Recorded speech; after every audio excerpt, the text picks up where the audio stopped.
दोस्तों ब्रेकअप हो जाने के बाद अच्छे से अच्छा इंसान टूट के रह जाता है और उस वक्त जो इमोशंस होते हैं ना वो समझना बहुत ही ज्यादा मुश्किल हो जाता है, क्योंकि कभी कभी लगता है दुनिया खत्म हो गई है, कभी कभी लगता है सब कुछ ठीक हो जाएगा। लेकिन असली सवाल ये है कि ब्रेकअप के बाद हम क्या फील करते हैं, और सबसे इम्पोर्टेंट है कि हमें उस टाइम पे अपने इमोशंस को कैसे हैंडल करना चाहिए ताकि आपका ब्रेकअप और भी ज्यादा खराब ना हो जाए और भी ज्यादा आपको प्रॉब्लम ना हो। क्योंकि ब्रेकअप हो जाने के बाद आपको कुछ नहीं समझ में आता है, क्योंकि जैसा कि मैंने बताया हर समय आपके इमोशंस बदलते रहते हैं। आपको सुबह कुछ लगता है, आपको दोपहर में कुछ और लगता है, आपको शाम को कुछ और लगता है।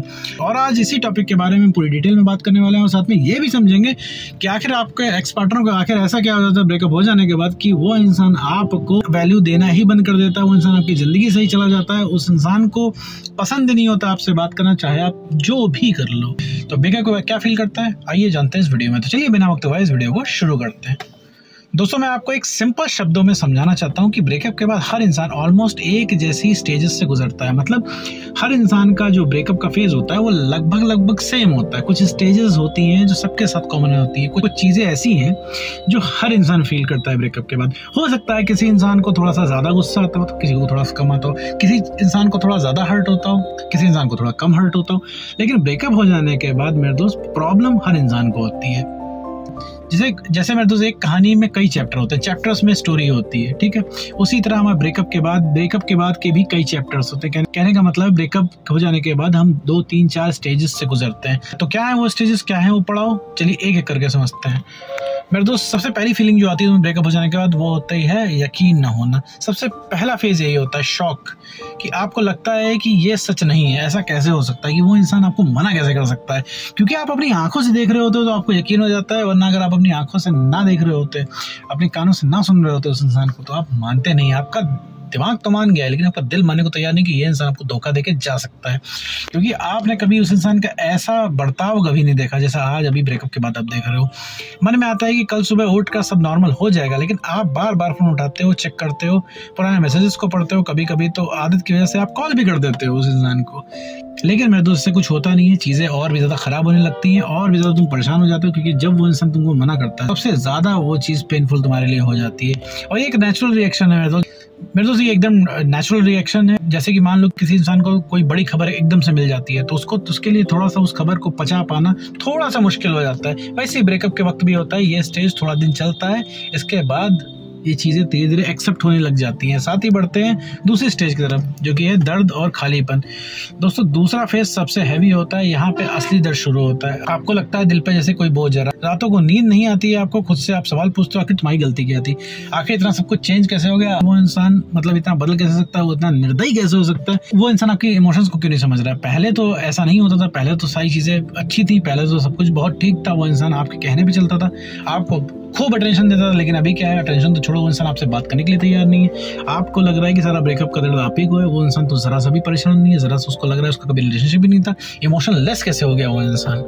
तो ये फेज मेरे दोस्त इसलिए टफ होता है क्योंकि यहाँ से आदत आपकी एकदम से छूट जाती है और आपको लगता है कुछ मिसिंग है। तो सोचो एक दिन आपका बेस्ट फ्रेंड हर वक्त आपके साथ हो और अगले दिन वो बिल्कुल ही गायब हो जाए, तो मेरे दोस्त वो खाली वाली फीलिंग आपको आने लगेगी, क्योंकि आपने उसके साथ समय दे रखा है, आपकी आदत है उसके साथ समय बिताने की, उससे बातें शेयर करने की, तो वो चीज़ आपको खालीपन देगी।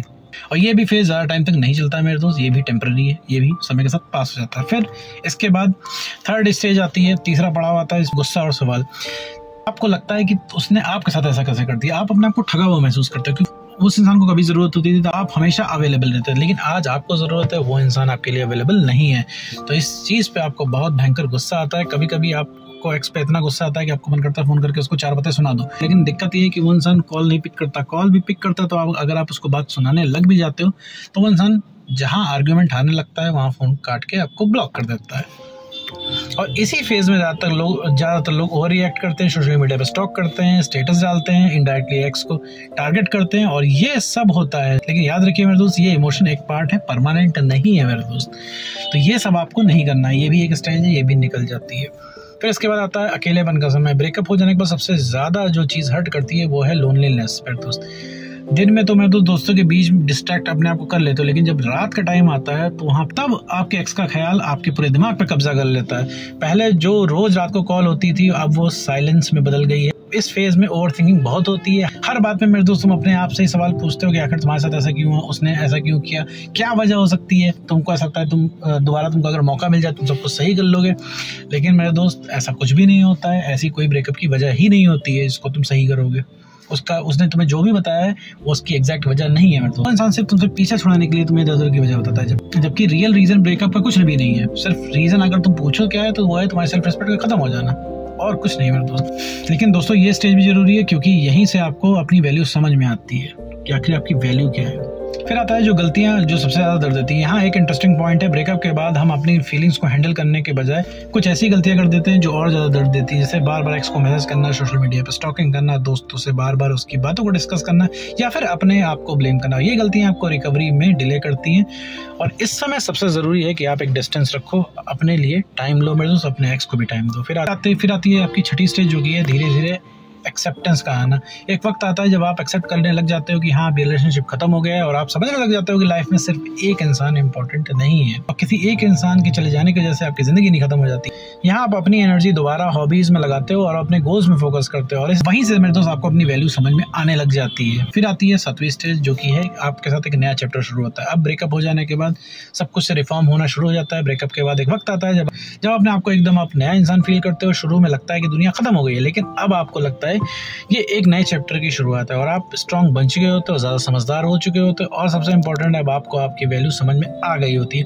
और यही स्टेज ब्यूटीफुल होती है, क्योंकि यहाँ से ग्रोथ होना शुरू होती है, और साथ में आपके एक्स पार्टनर को भी रियलाइज होने लग जाता है कि उसने खोया क्या है। तो दोस्तों ब्रेकअप के बाद जो इमोशंस आप फील करते हो, शॉक, दर्द, गुस्सा, लोनलीनेस, एक्सेप्टेंस और ग्रोथ, ये सब एक नेचुरल प्रोसेस है। हर कोई इन्हें एक्सपीरियंस करता है, बस टाइम अलग अलग होता है। आपको ये याद रखना होगा कि ब्रेकअप लाइफ का एक एंड नहीं है, बल्कि एक नई कहानी की शुरुआत है, और कभी कभी ये ब्लेसिंग भी होता है जो हमें सही इंसान के लिए तैयार करता है। तो मैं दोस्तों नो कॉन्टैक्ट रूल फॉलो करके सिर्फ अपने ऊपर काम करो, अपने पसंद के काम करो, और सिर्फ अपने ऊपर ध्यान दो, अपना कॉन्फिडेंस बढ़ाओ, सेल्फ रिस्पेक्ट को गेन करो, और इमोशनली स्टेबल करो। सबसे पहले अगर कोई री अट्रैक्ट होगा तो होगा तुम्हारा एक्स पार्टनर। तो उम्मीद करता हूँ दोस्तों आपको आज का वीडियो आपको समझ में आएगा। तो आज के वीडियो में बस इतना ही।